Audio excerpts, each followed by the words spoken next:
What's the meaning of barrette?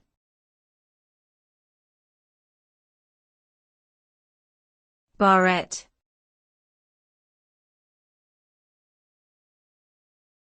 Barrette.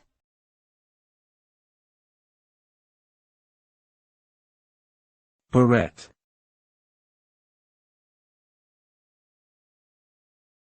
Barrette.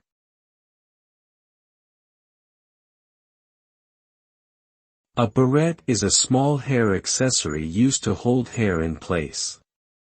It is a type of clip or clasp that is often worn by women and girls to keep their hair out of their face or to create a specific hairstyle.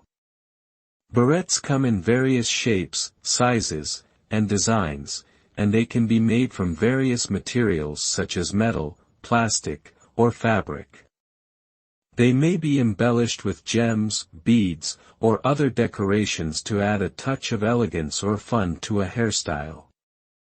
Barrettes are also a popular accessory for young girls and can be used to add a playful or whimsical touch to their outfits.